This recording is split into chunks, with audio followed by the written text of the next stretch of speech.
Olá, eu sou Elisângela, sou da Telepaim, coordenadora do programa de clima da Fundação Rosa Luxemburgo para a América Latina. E nesse conversatório de hoje, a gente está aqui com o Guilherme Carvalho, que é educador da FASE Amazônia. Guilherme Carvalho é um dos autores da coleção que a gente organizou recentemente, que é Politizando o Clima, Poder, Territórios e Resistências. E nessa coleção, Guilherme escreve um artigo sobre bioeconomia com problematizações do conceito e tudo o que vem acontecendo, né, especificamente na região amazônica, nesse boom desse termo bioeconomia, desse processo de bioeconomia, e é principalmente sobre isso que a gente vai conversar com ele. Bem-vindo, Guilherme. Eu gostaria que você desse umas palavras iniciais e em seguida a gente entra para a nossa conversa mais profunda. Tá bom, eu quero agradecer o convite, é uma honra, já tenho uma relação antiga com a Fundação, então é sempre bom estar aqui com vocês. Então, Guilherme, você poderia nos contar um pouco o que se trata o termo bioeconomia e como acho que você poderia mencionar, que você traz no teu artigo também nesse trabalho conjunto, que é como esse termo tem sido cada vez mais utilizado por corporações, né, e um processo de apropriação aí também bastante importante dos saberes, dos territórios e de toda a ancestralidade que a gente tem aqui na região. E, ao mesmo tempo, eu queria que você mencionasse o que esses processos estão gerando em termos de violação de direitos nos territórios. Bem, a bioeconomia é uma tentativa das forças do grande capital de fazer uma vinculação entre o mundo da vida com a economia, no sentido de atrelar todo o debate à questão econômica.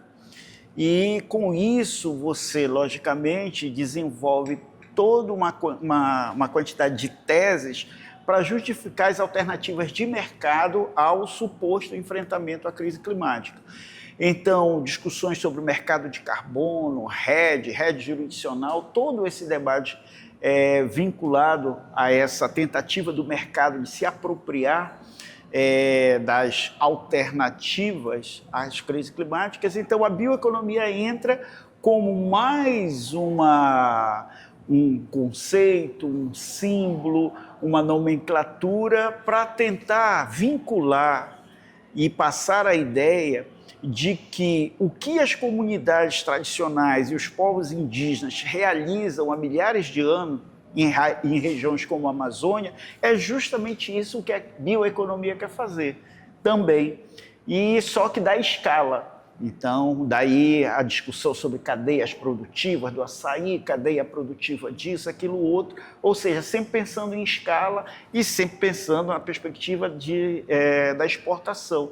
Só que, na verdade, o que ela esconde é uma estratégia que tem sido bem elaborada e vem sendo bem executada de apropriação dos territórios, de se apossar de mais quantidade de territórios, mesmo que hoje não precise necessariamente expulsar as pessoas que neles vivem, mas incorporar essas comunidades de alguma forma às relações capitalistas, que são relações desiguais, que são relações que produzem desigualdade e que essas comunidades não vão ter ao longo do tempo efetivamente a sua qualidade de vida garantida.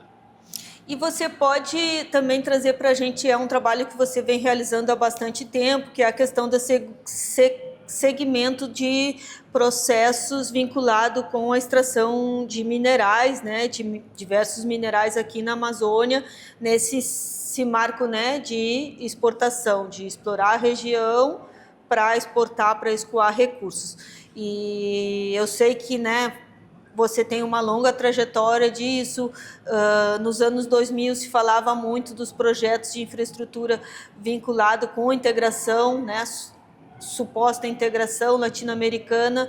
Tu pode dar um panorama para a gente de como se relaciona, né, todo esse processo que a gente tem visto agora, ou as discussões mais em torno da conferência, né, do clima, que tem trazido esse tema da bioeconomia, mas também um aumento, né, dos projetos de mineração principalmente, eu acho que nos dias de hoje, mais vinculado com toda a questão da transição energética ou da suposta transição energética que também a gente vem problematizando. Tu pode contextualizar um pouco isso, como se dá essa expansão dos projetos de mineração junto com outros projetos, né, de expropriação territorial na região? Desde a década de 1990, o Estado brasileiro, eu digo Estado porque todos os governos vêm trabalhando nessa perspectiva, da integração dos modais de transporte, né? Ferrovia, rodovia, hidrovia, aviação, ou seja, integrar todos esses modais. Por outro lado, você tem também, durante esse período, um certo esgotamento dos principais portos do país, né? Santos, Paranaguá e outros, em termos de capacidade, né, de absorção de carga e de fazer com que essa carga saia rapidamente, vinculada ao comércio internacional. E aí, nesse sentido, você vê uma reconfiguração na medida em que a Amazônia vem sendo buscada para ser a nova plataforma de exportação das mercadorias que o Brasil vende no mundo inteiro, principalmente minério, tem soja, madeira e vários outros. Então, o que é que está acontecendo hoje é de que o Estado brasileiro vem tentando dotar a Amazônia de um complexo logístico que integre esses diferentes modais e no sentido de dar vazão à exportação dessa matéria-prima. Então, no caso aqui da Amazônia brasileira, nós temos essa região próxima de Belém, que a gente chama aqui de região do Baixo Tocantins, que tem municípios como Barcarena, Baetetuba e outros. Essa região ela se tornou estratégica para o grande capital e o Estado brasileiro. Por quê? Porque, diferentemente dos portos do Sul e Sudeste, essa região aqui está mais próxima dos grandes mercados consumidores. Europa, Estados Unidos, Canadá. Aqui se exporta boi em pé para o Oriente Médio. Então, através do canal, está próximo do canal do Panamá, através do canal do Panamá você atinge os diversos países asiáticos. Então, isto aqui se tornou estratégico. Então, nos últimos anos, o que vem sendo feito, tanto por parte do governo estadual como por parte do governo federal, é investir pesadamente na constituição desse complexo logístico. Asfaltamento e abertura de estradas, construção de pontes, ampliação da rede de energia, ampliação da rede de comunicação, porque hoje, nessa disputa intercapitalista, a comunicação é muito importante. Então, tem todo um processo de expansão de internet, essas coisas todas, e várias outras infraestruturas. Mais recentemente, vem sendo tentado transformar os grandes rios amazônicos em hidrovias, como agora o governo quer construir a hidrovia Araguaia-Tocantins. Mas a própria construção das hidrelétricas, diferentemente do que aconteceu com o Tucuruí, as hidrelétricas hoje são pensadas não somente para produzir energia. Eu digo sempre que elas têm um papel triplo: produzir energia, facilitar a incorporação desses territórios à lógica mercantil capitalista globalizada e, por outro lado, transformar os grandes rios amazônicos em hidrovias. Então, as hidrelétricas também fazem parte desse processo de transformar os rios nesses grandes corredores de navegação. Então, a Amazônia vem passando por esse processo. Aqui, essa região do Baixo Tocantins, Barcarena, então, ela vem sendo constituída como uma grande plataforma de exportação de toda a Amazônia brasileira, mas também do Centro-Oeste. Então, é por isso que tem a hidrovia Araguaia-Tocantins, a própria Ferrogrão, ela está vinculada a essa infraestrutura que está sendo alocada em Barcarena. Agora a Vale está falando que vai construir um ramal de Açailândia, da ferrovia Carajás, de Açailândia até Barcarena. Então você tem a tentativa agora de construir 13 grandes portos aqui nessa região e de empresas empresas poderosas e conhecidas como a Cargill, como a Dreyfus, mas também empresas como a Argelina Servital. Então, é uma plataforma de exportação em larga escala, onde todos os outros projetos de infraestrutura na Amazônia e no Centro-Oeste estão vinculados a ela.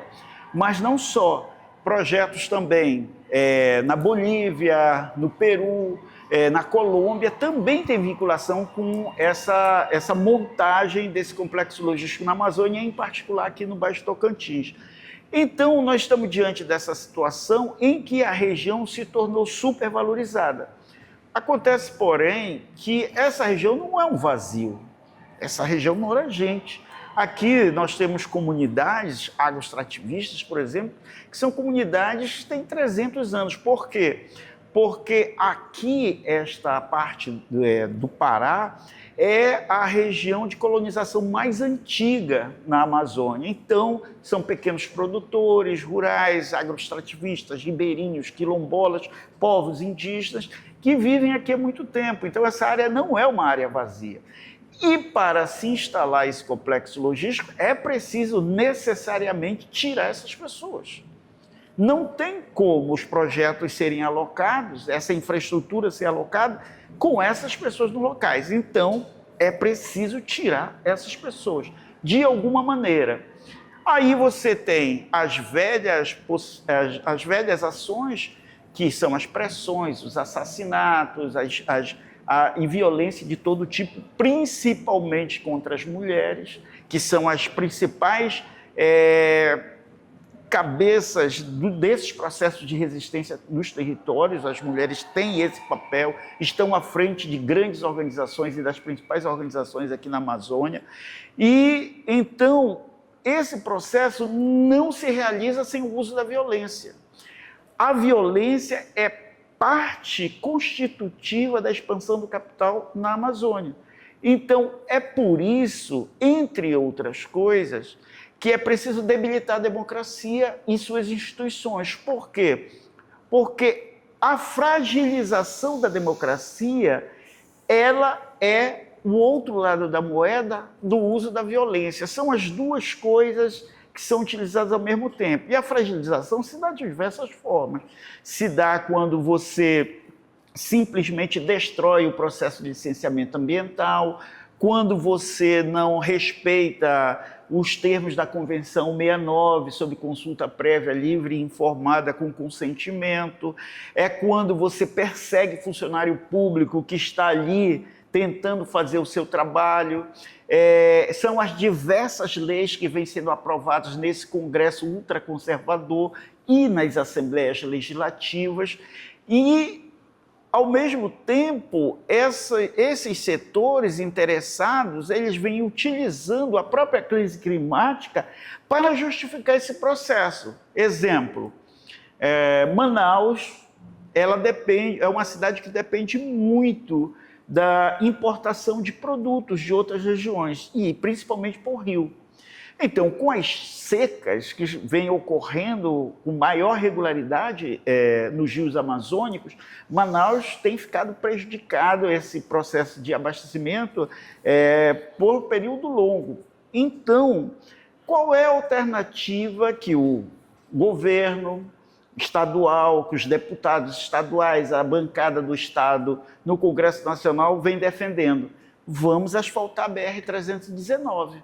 Que desde lá de Porto Velho até Manaus, ou seja, uma região com o estado do Amazonas, que hoje está enfrentando um problema gravíssimo naquela parte de Humaitá, no sul, por conta do avanço do desmatamento, da destruição das florestas, com a construção da BR, com o asfaltamento da BR-319, nós vamos perder uma parte significativa da floresta na Amazônia Oriental, que é hoje a parte da Amazônia mais bem preservada. Então, a justificativa é essa. Então, por conta da mudança climática, vamos asfaltar, porque nós precisamos, só que isso vai resultar em mais destruição.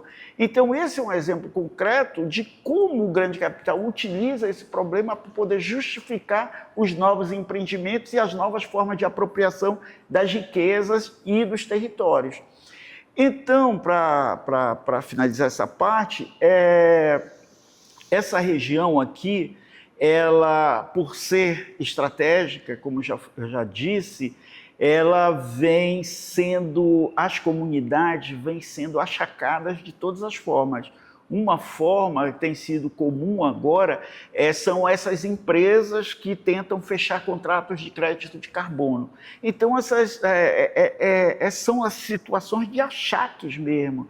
E, por outro lado, o governo estadual ameaça com coisas absurdas do tipo, ou vocês entram e acatam esse processo do RED jurisdicional, que é uma outra loucura violando direitos, ou vocês participam desse processo ou não têm dinheiro.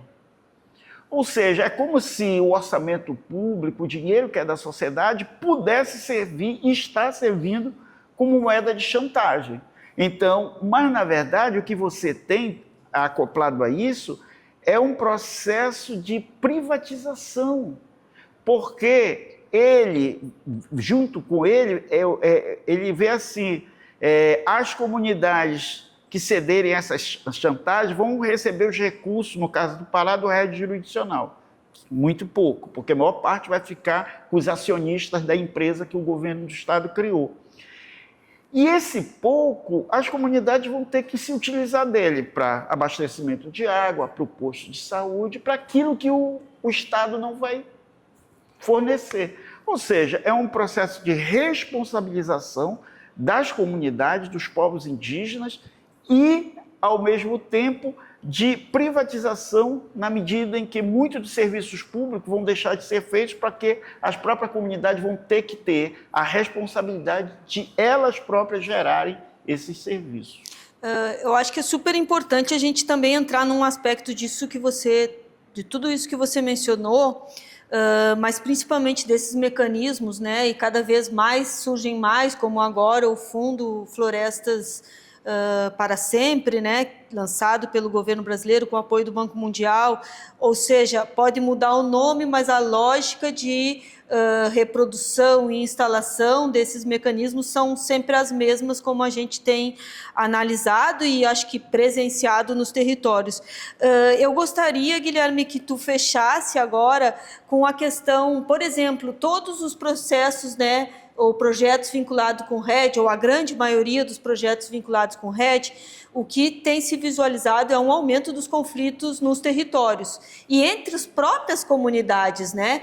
Porque muitas vezes existe resistência de alguns grupos que por aí têm acesso a outro tipo de informação e não aceitam assinar contratos sob pressão ou com pouca informação, praticamente não existe informação, é tudo muito sigiloso nesse sentido. Eu gostaria que tu mencionasse um pouco essa questão do aumento dos conflitos ambientais nos territórios e principalmente sobre as mulheres aqui na região amazônica, que a gente sabe que é um local, né, os dados são muito precisos em relação a defensores e defensoras, né, dos direitos da natureza, dos direitos humanos, né? Tem uma estratégia em andamento que, entre outras coisas, ela tem como fundamento a desinformação. Então, fazer com que a informação não chegue às comunidades sobre esse debate sobre financiamento, sobre TFF e outros, é parte dessa estratégia. E, logicamente, quando você tem uma política voltada à desinformação, não há possibilidade de uma participação efetiva no debate, porque a informação, o acesso à informação é o requisito básico para o exercício da cidadania. Você não tem como participar se você não tiver informação. Informação de qualidade, a tempo, na linguagem acessível. Isso nós não temos, mas nós não temos não por negligência, mas porque ela é parte dessa estratégia. Uhum. E isso, ao não ter esse tipo de informação qualificada, ela permite a manipulação das lideranças, das pessoas, das comunidades, porque também isso, ao lado da desinformação, também vem aquelas ações voltadas a dividir as comunidades. Então, comunidades que aceitam participar do jogo ganham ganham uma escola um pouco melhor, ganham os instrumentos para as bandas escolares, que isso acontece muito aqui na região. Então, ganham uma série de pequenos benefícios e, com isso, a profunda divisão na comunidade. Uma coisa muito comum que está acontecendo é as empresas estimularem a criação de novas organizações, entidades, quando a comunidade é resistente. Então, isso acontece a todo momento. Uma outra coisa muito comum aqui é as empresas utilizarem os serviços de ONGs para fazer a mediação das comunidades com as empresas. Então, você tem ONGs que, na verdade, trabalham mais como assessoria empresarial para fazer com que as comunidades aceitem e adotem as propostas que estão sendo veiculadas e que interessam ao grande capital, as chamadas alternativas de mercado. Então, tudo isso vai criando uma situação de divisão desde a base que vai se aprofundando nas escalas maiores. Eu, particularmente, acho também que você tem, por outro lado, muitas organizações que adotaram, que acreditam que é possível essas alternativas de mercado, apostam nisso e investem nessas relações com os governos, como no caso aqui Helder Barbalho, para tentar conquistar alguma parcela a mais, não só para a própria organização, como para a sua base. Então, você tem uma luta, uma disputa para ver quem é que vai ganhar um pouco mais para a sua base e tal, essas coisas. Então, isso é também um outro elemento importante que a gente precisa levar em consideração, porque muitas organizações na Amazônia aderiram e estão participando desse processo de livre vontade, porque acreditam e tudo mais. Agora, as formas antigas de violência, elas permanecem. Lembro bem que quando foi o processo de construção da hidrelétrica de Belo Monte, havia uma campanha orquestrada nas rádios comerciais de Altamira, fazendo ataques diários contra o movimento de mulheres. Falando, aquelas mulheres de saião, que não tem nada o que fazer, aí era chamada de mal amadas, essa coisa, pelas rádios comerciais. Era um processo assim violento de assédio contra o movimento de mulheres lá na região de Altamira e toda aquela parte ali atingida por Belo Monte. Então, as mulheres, por serem hoje as que elas estão à frente, de fato, dos principais movimentos, são as mulheres que hoje estão na ponta de lança dos debates mais avançados do campo crítico, seja discutindo todo esse processo de destruição ambiental a partir da luta contra o patriarcado e tudo mais.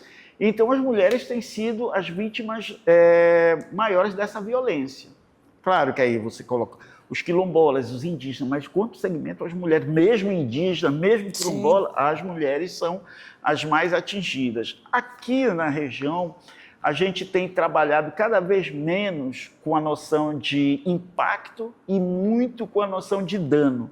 Porque impacto sempre tem aquela coisa, tem impacto positivo, impacto negativo, danos não. Uhum. Danos é irreversível. O exemplo do que está acontecendo agora no Amapá. Uhum.